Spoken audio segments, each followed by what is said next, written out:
We can't gather in person this year, but we've adapted. The 2020 Milwaukee Film Festival brings the best in film from across the globe and around the corner. And this year, it's all virtual, so the films and events are coming directly to you. Join us for the 2020 Milwaukee Film Festival, October 15th through the 29th. More information is at mkefilm.org/MFF.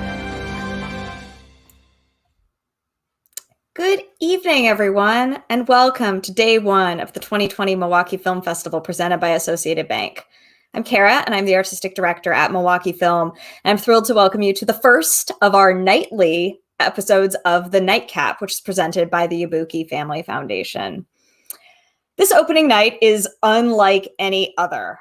This has been a challenging year. It's been a challenging year for our organization, for our city, for the film industry, the full world. I mean, none of us are exempted from this, but we couldn't not have a film festival. We're so grateful for everyone who is joining us for 2 weeks of great films that help you reflect on our current times or totally escape them and think about other different times, maybe what's on the other side of this pandemic and all of the economic challenges.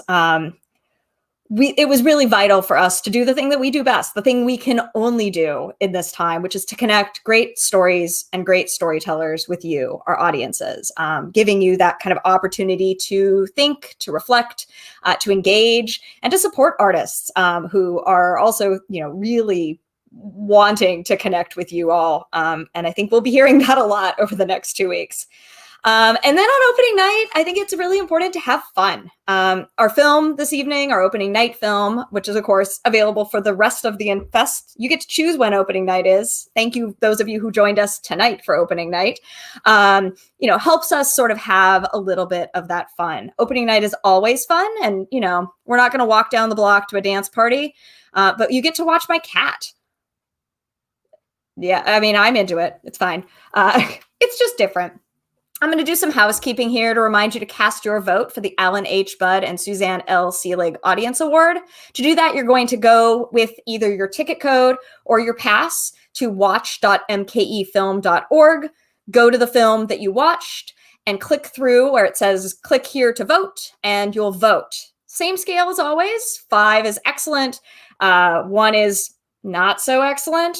But please don't tear your computer screen, because that will really hurt your chances of watching more films. Voting, little difference, but we still do have an audience award. And I know it means a lot to filmmakers when they get those votes from you and win those awards. Please also consider supporting us. Again, this year, we have a double up challenge through the generosity of Judith McGregor and Dick Galloon. We have been challenged to raise $75,000 by the end of the festival. They'll double it if we do that. And there's a couple ways you can do that. You can text double up to 44321, visual learners. It's here on the screen for you.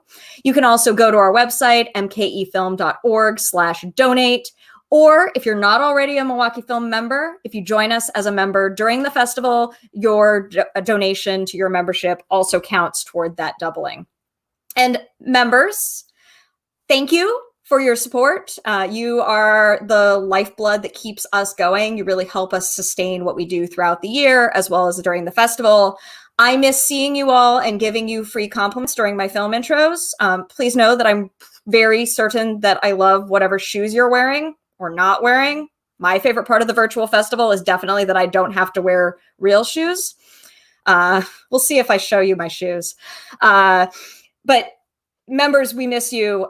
We really appreciate all that you do to support us. If you're not a member, consider, they get free films. They get discounts on tickets and merch and all sorts of other goodies.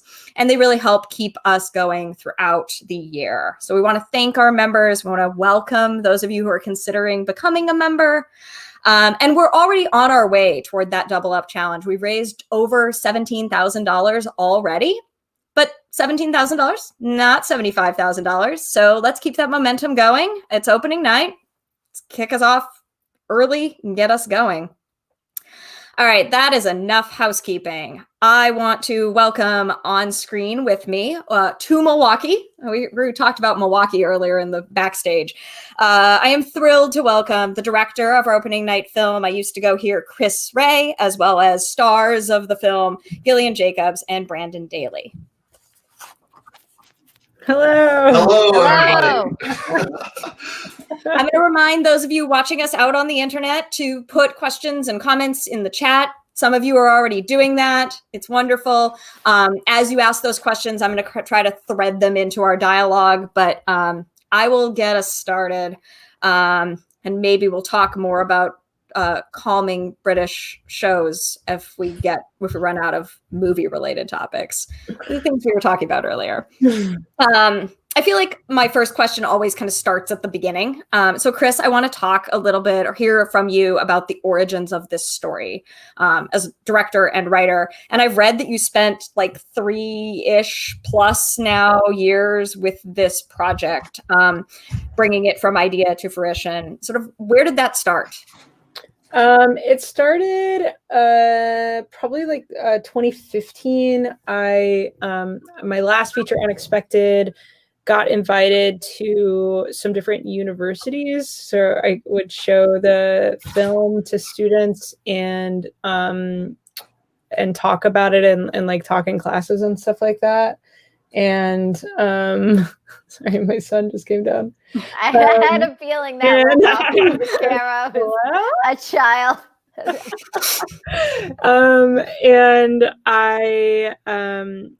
And I just thought it was like an interesting dynamic for me as someone in my mid-30s to like go back to school essentially and hang out. You know, I would sometimes go and like get drinks or something with the undergrads and it was like, yeah, I mean, it was like sort of an ego boost, like to go and talk to these kids who thought I had like really made it, and I didn't feel that way about myself, and seeing myself through their eyes was really like interesting.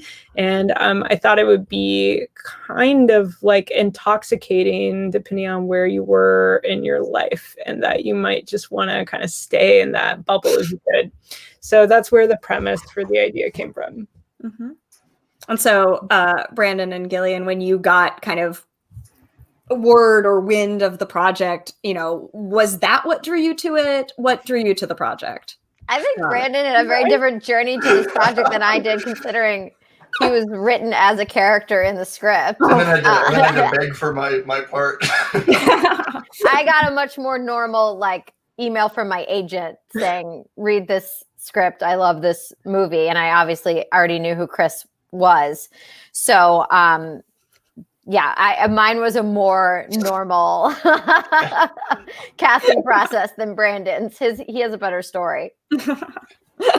Yeah, Kris sent me I just had heard Kris was writing this movie and that I was going to be, or not that I was going to be in it, but that there was some character loosely based off of me. What was it? Like based on your height, mainly. I'm not sure like, the specific story, Brandon. Like the specific story of what happened, of like where tall Brandon came from? Names. No, like who told you that? Harrison? Oh, like I what? don't remember What exactly did they say?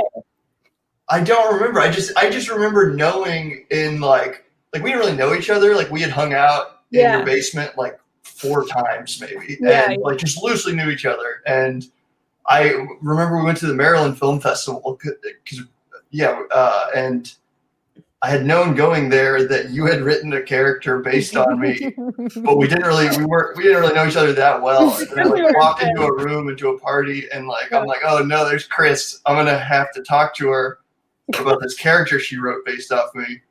And I went and approached you, and I was like, well, can I play it? And then you were like, I don't know, Brandon. I think we can find somebody taller. And how crazy that I like. That was in 2016 also. It was so long ago. Really? That is 2016. Yeah. Wow. Turns out there's no one taller. Yeah, I got it. Yeah. He's the best guy for the job. Yeah. Yeah. Like 80 other people read for it. including Gillian. Luckily, no one read At it. Luckily, no one read for it but Brandon. Yeah, but I did Brandon audition. You made a great tape, Brandon. Yeah, it's self-tape. Did you see it, Gillian? Yeah, I think you showed it to me Yeah, on that one day. I showed it to a lot of people. Yeah. So Brandon was drawn to the script because he felt like he was written into it.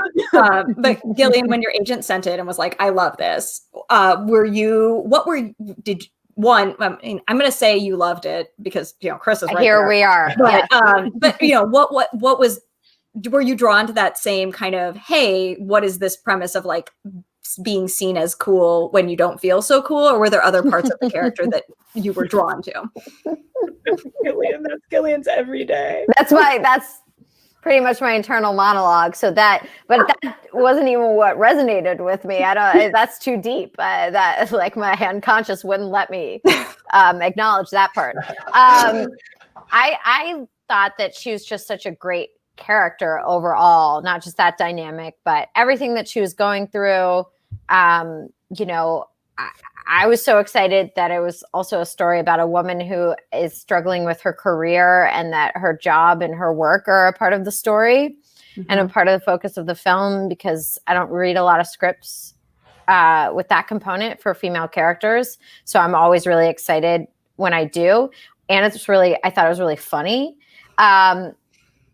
And just knowing Kris, I wanted to work with her and I wanted to play this part. Mm-hmm. Kris, everyone wants to work with you. Why is that? What is this an on-set thing? Is this like, can we talk a little bit about like your directorial style and why actors are like asking to play the parts you wrote in their name? I don't think this is really happening on like a widespread level, but I don't know. I'll speak for you. It's awkward to say why Kris creates a really great, fun atmosphere on set, which I didn't even know when I signed on to the film. That was a fun bonus I got to experience making it. But just having met Kris a few times before I read this script, she's just the sort of person that you want to be around. And she has a sort of a calm to her, but she's really cool and she's confident, but nothing ever feels forced about her as a person. And so I think that draws people to her, and that translated to how she ran the set. And I think she curated cast and crew in such a way that it was like a very nice group of people who, a lot of whom knew each other. So I didn't really know, a lot of the crew or the cast going in, but Brandon can attest to the fact that he knew a lot of the crew. I took Gillian under my wing. I introduced her to some people. No, but it's true, right, Brandon? Like there were so many people in the crew that you knew and you'd worked with. Definitely. Yeah, lots of the people who worked on that are just friends from filmmaking in general. And so, it just really felt like Kris had really made this like nice chemistry on set where we could just kind of do this thing together and have it be like summer camp ultimately, which, and I miss it every day. It was fun. I love when those kind of, you can tell when you're watching a film where you can tell that the set had that kind of feeling, because I think it pulls through in the acting somehow. Like, I was like, I desperately hope that what we're seeing on screen is like a version of what's happening when the cameras are off in terms of, Gillian, you being welcomed into this like cohort that's already established just so easily. They're just sort of like, yeah, hey, you want to come? You want to be at this party? You want to be in this movie? I love to hear that fiction that I make up about films that I watch is true. Your fanfic about the making of the film was true. Yeah. Like, oh, they just all hung out. They made you stay in this bed and breakfast across the street, but you didn't always end up staying there. Through no fault of your own. So the film was slated to premiere at South by. We're going to go sad here, but we're going to rise out of it. Which is really like, I mean, as I was like, oh, this is the perfect launch pad for this film, kind of following in this kind of like post Booksmart like trajectory of South by Southwest indie films that with badass women telling stories about women that aren't the traditional thing. The smart female comedies, but with like that deep sweetness, that sort of like, oh, but there's this core here. Can we talk about like the cancellation of South by and that kind of pivot and sort of the trajectory the film has had, choosing to release it into the world without kind of that normal premiere? And are there silver linings in any of that? Yeah, I mean, the canceling of South by, obviously very sad. At the time, it felt especially sad because we had not yet experienced this pandemic as a collective tragedy. It was like the first big thing to go, kind of. And so it felt like a personal tragedy for me. At the time, I was like, why is this happening to me? I was like a toddler about it. And I was probably sending like a million texts a day to Brandon and Gillian, just being like, we're still going, right? We're still going, up until they canceled it for real. And then it was a little scary thinking, the movie might get lost. But it didn't. It's hard to talk about a silver lining for something like this because we are experiencing such a collective tragedy, and not to get too real, but a lot of people have gotten like sick and died, and it's a lot of people have been experiencing like some like real loss. But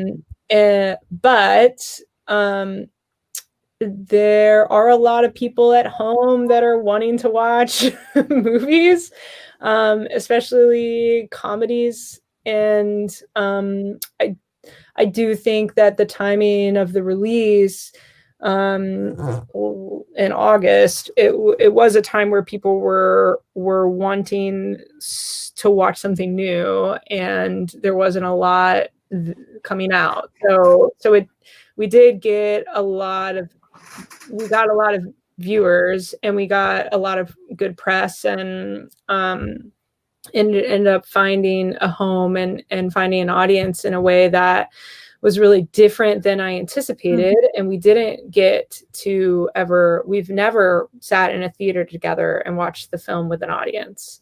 And that is a shame, because I do think it would be a really fun movie to do that with. And I hope one day we get to do it. But it has found, it's premiered at a drive-in in Chicago, which was like incredible. And people have been watching it at home and sort of like connecting. I've been connecting with people like on Instagram and stuff like that. So it's definitely different, but it found a place for sure. Mm-hmm. Brandon and Gillian, any I just keep thinking back to the week before South by. It was like this whole wave was coming. Like we saw it coming, and everyone was kind of like, "Oh, what are we gonna do?" And I remember I was just like going back and forth about, "I'm gonna go to South by, or we're not gonna go to South by, or like what's gonna happen." I'm so glad that they canceled it though, because like I cannot imagine being at South by in that environment and then having like the news hit that it like landed and we just didn't know what this thing was at all. Just would have been so absolutely terrifying to be there. Also, Brandon is like generally like scared of stuff like that. Anyway, you were like, you were like very. I'm an anxious person. Yeah, I'm a little wound up. Yeah. So like, it was like really, it would have been especially bad. And you were. It would have been bad for me. Definitely. Hard to go. Yeah. I mean, I really wanted to go. I was going to go if it was going to happen. But yeah, I was going to just really be fighting panic the whole time. Yeah.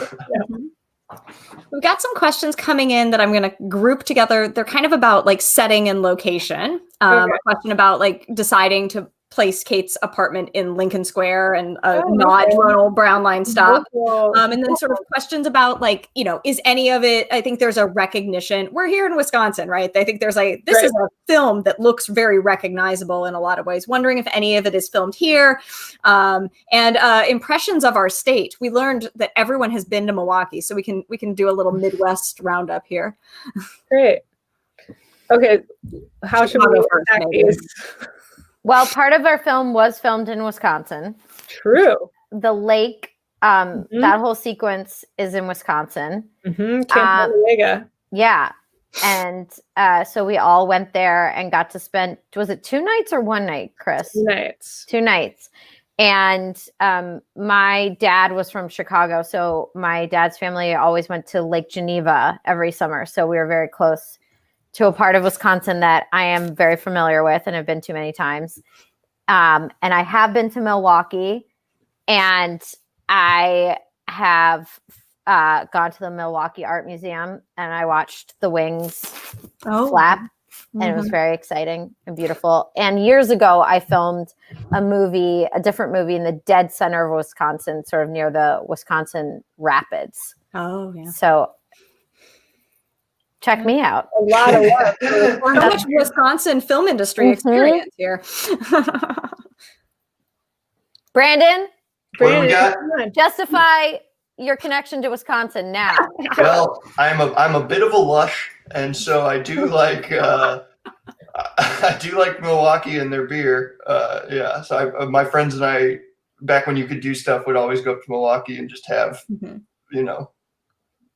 nights out there. Yeah. Brandon is currently sitting in Chicago. I'm in Chicago. Yes. Knowledge. Yes. So very close. We'll wave at you from here. Thank you. Oh, yes. one time my non-Illinois family owned a brewery, and so one time I went to a restaurant in Wisconsin that had all these old keg taps, and they had one from my family's brewery that closed in the 70s. Whoa, that's sick. In Pennsylvania. Whoa. That's cool. So I don't drink, but I was appreciative to see my family's tap.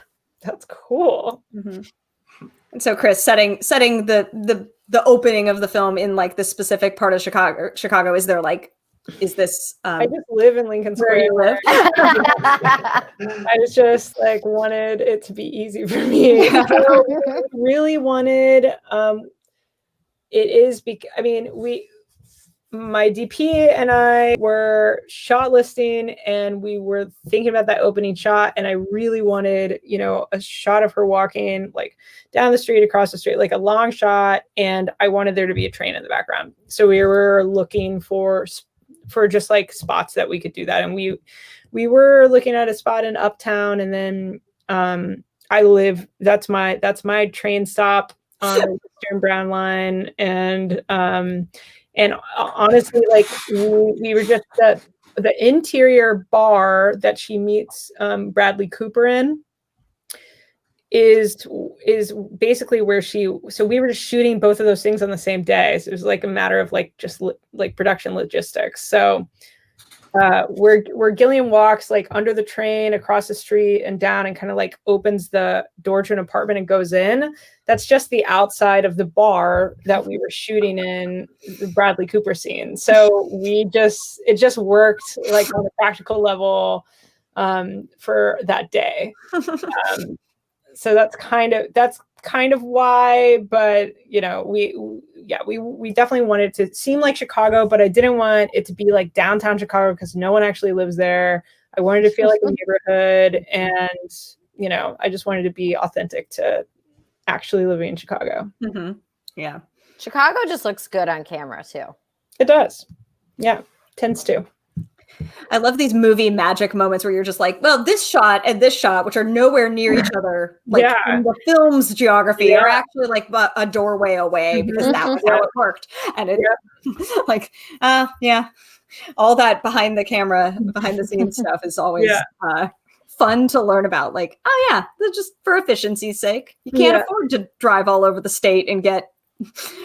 My first time ever learning that was on the director's commentary of Good Will Hunting when I was in high school. And there's a scene, Ben Affleck and Matt Damon do the commentary. And I was like really into Good Will Hunting when I was in high school. And I remember there's like some shot where Ben Affleck he's going Boston, and then they cut in, he goes Vancouver, and they cut out Boston and cut in Vancouver. And he's like showing that like the same location, the exterior and the interior are like totally different cities. And that totally blew my mind. I had no idea that's how movies were made. Yeah.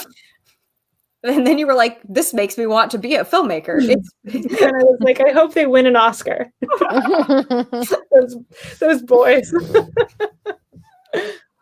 have a question. It's 2 questions. I'm gonna ask both of them. The first is, I guess I'm gonna say it. Why did you send Gillian's agent this script, or how did Gillian end up becoming kind of your candidate for the role? And then, Brandon, what was it like kissing Hugo's mom? Oh, In order to do that in. Brandon goes first. I think we should end with Hugo's mom. It's like much more interesting. It's just that, well, Gillian, I mean, I love Gillian as an actor, but honestly, we just like we just are at the same agency. So it's like, so they were just like, they were like, what about Gillian Jacobs? We represent her. And I was like, oh, she's great. Yeah, send her. Hey, sure. Yeah. Which is like kind of the end of that story. Yeah, back to you, Brandon. What was the question? Kissing. Oh, Don't forget. It was sick. It was awesome. Yeah, Okay, so people, nobody probably knows this, but the kiss, Brandon and Hugo's mom it was not scripted. The kiss that was improvised on set. It wasn't improvised. I kept just doing a gag where I was like, I'm gonna kiss her this take, Kris, and then you were like, okay, kiss her this take, Brandon. No, that's not. I mean, you guys were. That is what happened. That was like the last thing. Yeah, We were just like, why don't you kiss her? And she was like she just like, it was so enamored by you, and you were just like so charming. You guys were just like hitting it off, and they kept joking that they were gonna kiss, and so I went up to you and said, would you be comfortable? I remember you calling it out from behind the monitor. Really? I don't think so. I don't know. I went up to you and was like, would you guys really be down to kiss in this take? I think I did it like that. Okay. I definitely didn't like call it. But that we only did one take. We did only do one. Yeah. They're just like shaking hands and looking at each other. And then the one take was a kiss. And that's all I could handle because I just like absolutely like died. It is hard to imagine how it would feel with the other takes, like. Well, you know what I was thinking? Well, it's still good because I played with both of those options a lot when I was editing. What's interesting though, Brandon, and I think about a lot is like, I wonder how different it would have been for you performance wise if it was scripted that you guys were going to kiss. Like if you had the anticipation, like going on to set that like, okay, I have to kiss this woman today. Man, I would have been fine with the kiss. The thing that I was really nervous about is that was my first day shooting, and I hadn't, I hadn't met anybody, and I was a big fan of Gillian too, and like she showed up like halfway through, and it was a nerve-wracking day. And the thing I was nervous about was I was worried about being able to laugh on command at the that's TV. hard. And so in the weeks leading up to it, I was like practicing laughing on command in my room or in my like living room just alone. And I did it so much that I threw up. That I made myself sick. I don't think I told you this, Kris. I literally rushed to the bathroom and threw up from like I was just sitting there laughing and ran in and threw up from. I did something to my stomach while I was doing it. Like disrupted your diaphragm or something. Yeah, it's just the things that we do for our craft, Sarah? I'm glad I'm not an actor. I've never heard of this before. Yeah, I even told Kelly, because when I went in for my fitting, I was like, what order are we shooting in? And he was like, oh, we're gonna do the TV stuff first. And in my head I was like, I cannot do that stuff first. Like, I'm really worried about like laughing. Yeah. And I told Kelly, I was like, can we not do that stuff first? Maybe and he was like, yeah, okay. Yeah. I'll tell him that. But in my head, I was panicking. So, I mean, I do find it hard to genuinely laugh spontaneously. But why did it make you so nervous? It didn't make me nervous I just didn't want to fuck up the movie, I guess. And I like knew that would be like hard to get authentic. It would just feel like canned, and I just like was worried about my abilities as an actor to do that specific thing. Did the practicing help? It did. Yeah, it was super helpful. And I also am glad I practiced, because I would have hated to be on set and throw up on set. Although I did play that out in my head, and I was like, if it happens, I really hope it happens like in the middle of the take. I mean, who knows if Kris would have used it, but that sure would have been something if he just thrown up in the middle of the take from laughing. I don't know if I could laugh like authentically on cue. It's hard. What do you just like, unlike probably making yourself cry, where I imagine you just think of some like really like sad stuff, like making yourself laugh. It's like, you're just like imitating yourself laughing. You're not like thinking of funny stuff, are you? What do you do, Gillian? You're the only person who doesn't laugh. I'm not great at it, which is why I understand Brandon's nervousness about it, because it is. It always sounds like that. Maybe then if you are you like, let me think of some really funny stuff, or are you just like, this is what I sound like when I laugh, I'll make that noise? And more sometimes it's just imitating what a laugh sounds like. But then sometimes the absurdity of that makes you genuinely laugh. Okay, yeah, that's cool. That's a good tip. I feel like we're learning a lot. Also, I'm like, what if, and like knowing that, sort of like, that kiss is not scripted. So like, what would have happened if this unscripted sort of laughter vomit moment had occurred? With like, what is that? Would we have still randomness do? Earlier in your career, you did a lot more like improvised, explicitly improvised. Is that something you still intend to kind of carry forward even into sort of more plotted scripts? Is that something you try, or is that just part of the set and the? We didn't really improvise very much at all. People asked about a lot, and we didn't really. It's like, I wish we did, so we could be like, oh my god, yeah, that was like we were all improvising. But I really do try to write dialogue in the way that people actually speak. So I think when people deliver the lines, it tends to already feel natural. And I think Jermaine improvised a little bit, and he's really good at it. Sometimes too good. Where I'm like, Jermaine, go back to the script. David Brown also improvised in it. Oh yeah, David Brown. David Brown is the guy he's a student who's like reading. I love that. His like essay, or his like, I don't know, about like someone battling him with a sword, and he talks about his third arm. Yes, that he improvised a lot too. He's great. He's like he moved to LA, but he was like a Chicago shrimp boy. He's one of the shrimp boys. Yeah. El Trap Nightmare. Shout out. Great, yeah. Oh my goodness. I'm looking to check to make sure there's a lot of lovely comments, a lot of appreciation happening in the chat that I'll let you all look at. Wish we could see those. There's people love your work. Okay, your work. Cool. Multiple of you. I'm going to see them all somehow, I'm sure. Everyone is really appreciative. What's the best beer you've ever had in Milwaukee, Brandon? Oh, I don't know the names of them because I usually have a lot of them. The biggest one is the best one? Maybe it could be. I do like there's the market. There's like what's it called? It's like oh god, I don't even know. Market Plaza is what I want to call it. The public market? That's it. I got a nice lobster roll there. That's it's Paul's Fish Market. Now you're gonna say lager. No. Lobster roll. I do like the lobster roll at that place though. That was good. You're not answering the question, but cool. I don't know any names of the beers. He's open. He likes them all. Yes. A question here is, if there was an alternative ending, what would it have been and why? I want Kris to answer last.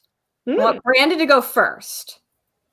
For my fantasy of what an alternative ending would be? If you were to rewrite the ending of the film, what would Paul Brandon ride off into the sunset with?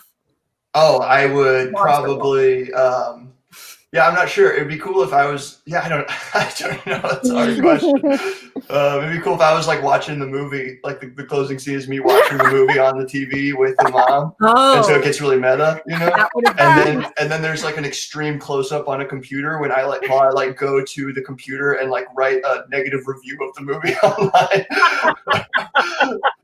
Would that be cool? That is actually the kind of movie that Brandon would really make. Brandon is a filmmaker who makes crazy stuff all the time. Also, I will just to comment on Brandon's vision. One of the most meta things in the movie is that the scene where he's watching the roller coaster video with Hugo's mom, where he's like laughing and decidedly not throwing up. When we shot that scene in the movie, we didn't have the roller coaster video yet. So Brandon and Hugo's mom were just like watching nothing, like a black screen. And then we were like, we got to get this roller coaster video. And so later we went to Six Flags, and it was after the movie had wrapped and no one wanted to work on it anymore, and no one was getting paid anymore. And so I got Brandon to come with me to Six Flags just as my friend, and Brandon's girlfriend and our friend Ben, and the four of us went on a roller coaster, and Brandon's actually videoing the roller coaster footage. I'm filming my girlfriend and then laughing in it. And then it's also funny because she's wearing a t-shirt of her sister picking her nose in the movie that I got her for her birthday. And so her sister saw the movie and was like, what? Is that shirt? So like Brandon's watching Brandon film the thing. Yeah, it's cool. Wow. It is very meta. Yeah. People are getting inspired with questions. Okay. What was your favorite scene to shoot? I think the camp stuff, the stuff at the lake was so fun. Oh, but you know what was really fun is the scene where you guys walk in on Jermaine and Hannah in bed. That I think we had so much fun shooting that. That I think is my favorite scene. Oh, sorry, Brandon, you weren't there. Sorry, Brandon wasn't there. Terrible. He was busy. Yeah, he was busy. That was a very fun scene to shoot. I thought everyone was really funny in that scene. Jermaine was really funny. Forrest was really funny in that scene. And I hadn't written enough dialogue in the script to actually fill the space. And then so we had to did a rehearsal, and we were like, everyone said their lines, and there was like, hey, you stop. And we were like, that doesn't feel good. And so we had to go outside and like write more dialogue. We all did it together. It was really fun.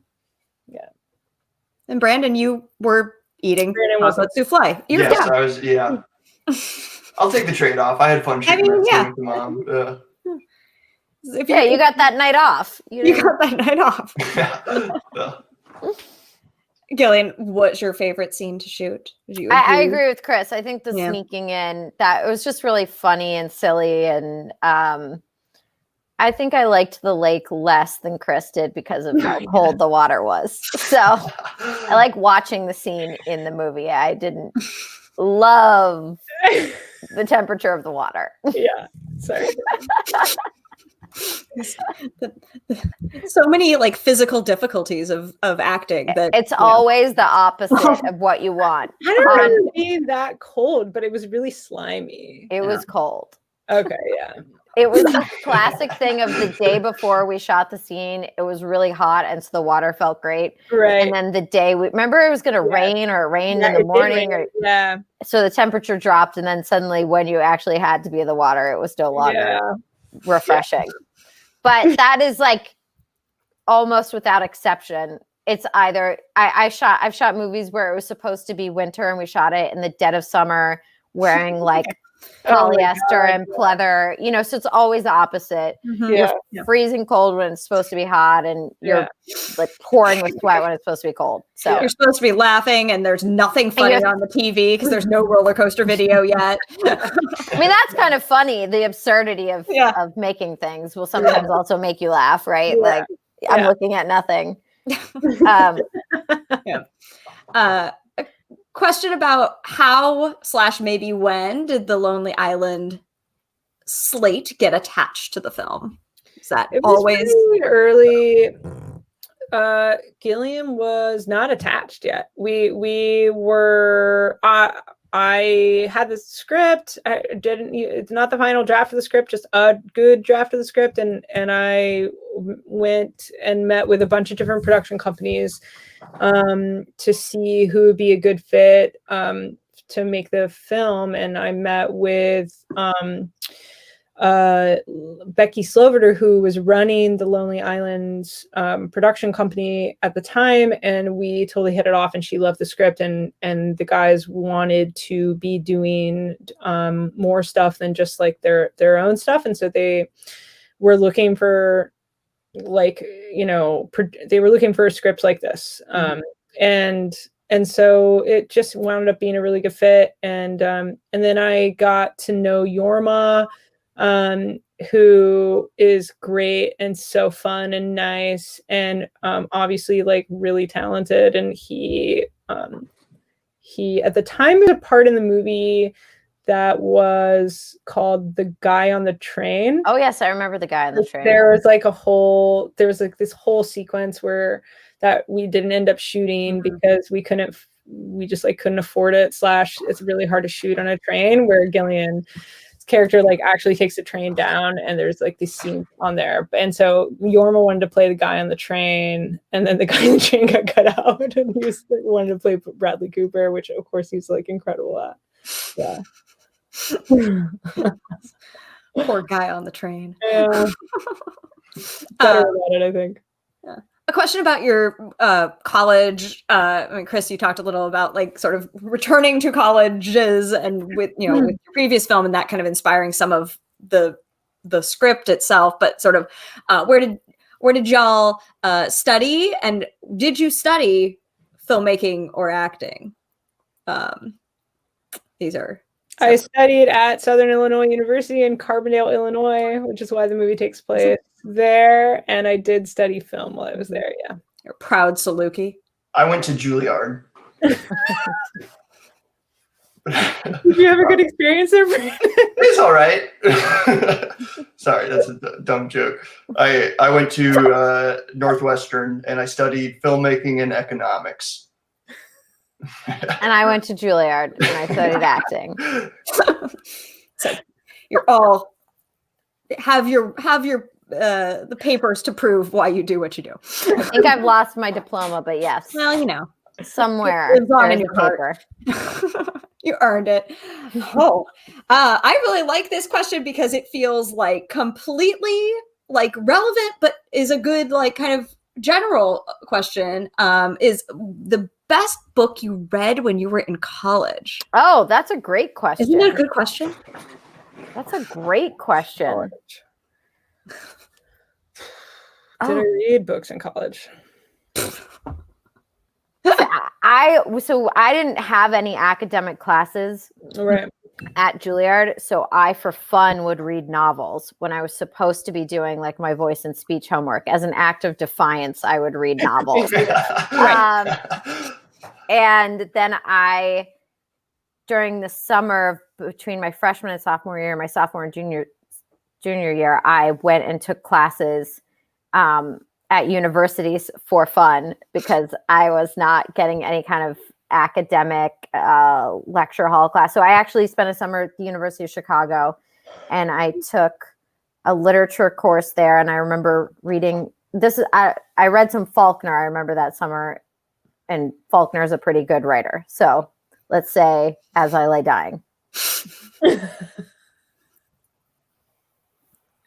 I can't answer this question. I don't remember reading one book in college. Brandon? Tell us an economics book. I didn't really read that much in college either, to be honest. I was so into it because I was not there. I wasn't getting anything academic at all. Yeah. Also, you love to read and have always loved to read your whole life, right? I do like to read. Yeah. For me, I'm going to say Confederacy of Dunces was my favorite book. So. Yeah. A comment over here is like, who had time to read in college? So everyone's with you. I do love this idea that like in like a traditional like liberal arts, whatever, you're like, I'm not reading. But when you're when you're studying is doing something else, you're like, I would like to read now as a way of procrastinating. Yeah. Absolutely. Like everyone else, people are watching like TV and you're like, nope, no, I need to be far away from that. I need to read this print text. Yeah. Wonderful. Well, we're sort of running out of time, so I'm going to ask kind of a wrap-up question about what are you all working on now or next, if now is not especially active? Well, I have some things coming out soon. How about that for my? What are they? We can watch for them. I'm in a new movie called Come Play that is coming out this month. And then I also directed an episode, a documentary episode for this series for Disney Plus. The series is called 616, and my episode, the whole series is all different documentaries about Marvel Comics. And so I directed one episode about women who've either worked at Marvel as editors and writers and artists, and also the female characters in Marvel Comics. And I was editing it when we shot the movie last year, so Brandon and everybody in the van would have to listen to potential music cues and different edits. So, Brandon, you can finally see it. When is it coming out? Yeah. I think November 20th on Disney Plus. That's great. How long ago did you finish it, Gillian? So long ago. Gotcha. Yeah. That's great. Nice. Brandon, what are you doing? I'm mainly just cooped up in my house doing as much writing as I can motivate myself to do for the most part. So I have a few different things I'm writing, and then I'm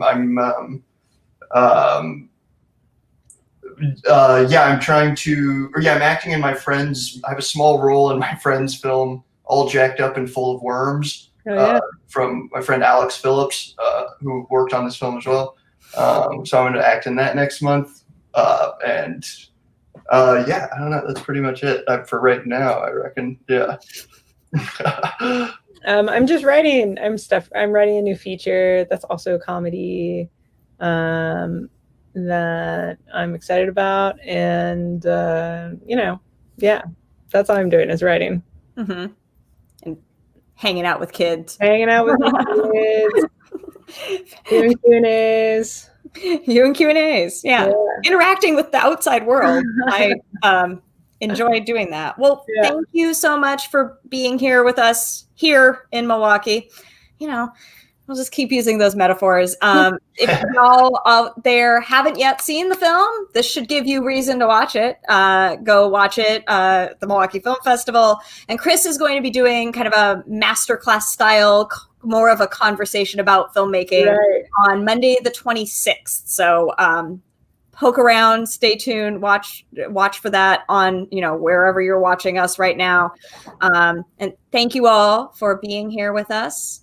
And have a great. Thanks for having us. Yeah, thank you so much for having us. Thank you. Yeah, I wish you could be here in person. Yes. Next time. Brandon could be drinking that beer whose name he can't remember. I'm cutting back. Thank you. Take care. Bye. Bye. Bye, everybody. Thank you.